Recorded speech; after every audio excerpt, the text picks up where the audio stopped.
I built my cabin when this place was still quiet. No gates, no golf carts, and certainly no HOA with printed bylaws and power trips. It's a small place. Cedar logs, wraparound porch, and a private dock that stretches into a glistening 14-acre lake nestled between the pines. My grandfather bought the land in the 1960s, and when he passed, the title went to me. Lake rights and all. The deed says it plainly. Lake Elridge and the surrounding 42 acres, exclusive use and ownership. So when the Elridge Lakeside HOA popped up 10 years ago, after a development of vacation homes went up around the Northeast Bank, I didn't think much of it. After all, I was outside the HOA's official boundaries. My cabin predated the entire subdivision by nearly 40 years. I kept to myself. I fished mornings off the dock, kept the lake stocked with bass and trout, and even mowed the overgrown grass near the shared trails. Never asked for thanks, didn't need permission, until they came. It was Memorial Day weekend. I had a few buddies over, and we were casting lines just after sunrise. Coffee in thermoses, loons calling in the distance. It was one of those picture-perfect mornings. That's when a woman in a tennis skirt and sun hat marched down the gravel path toward my dock. "You can't fish here," she snapped. "This lake is for HOA members only. Guests must register." I blinked. "Ma'am, I live here.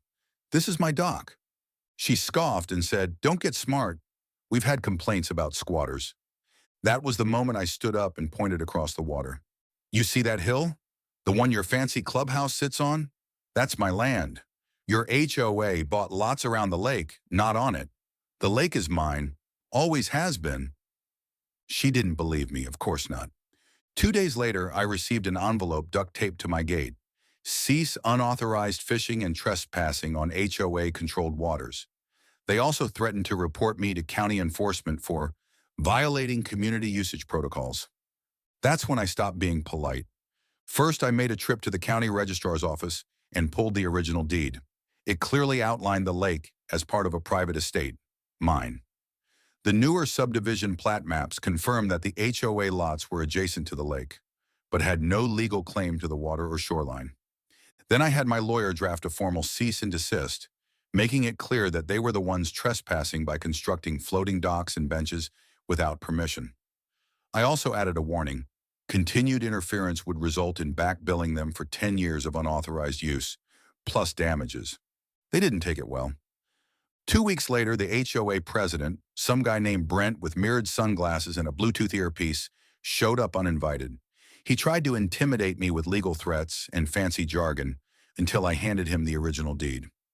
Then I pulled out the clincher, a copy of a check from the HOA's original developer, proving that he bought adjacent plots only and expressly declined lake rights due to private ownership.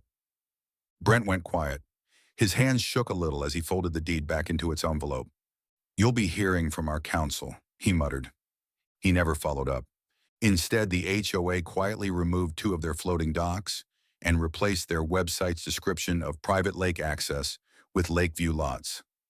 Now I fish when I want. I added a hand-painted sign to the dock. "Private lake, by invitation only. Owner fishing, always." Sometimes I see them watching from across the water. Golf shirts and sunglasses, holding HOA meeting agendas. I wave. Sometimes they wave back. Sometimes not. But it doesn't matter. Because while they bought community, I inherited legacy. And the water under this dock? Still mine.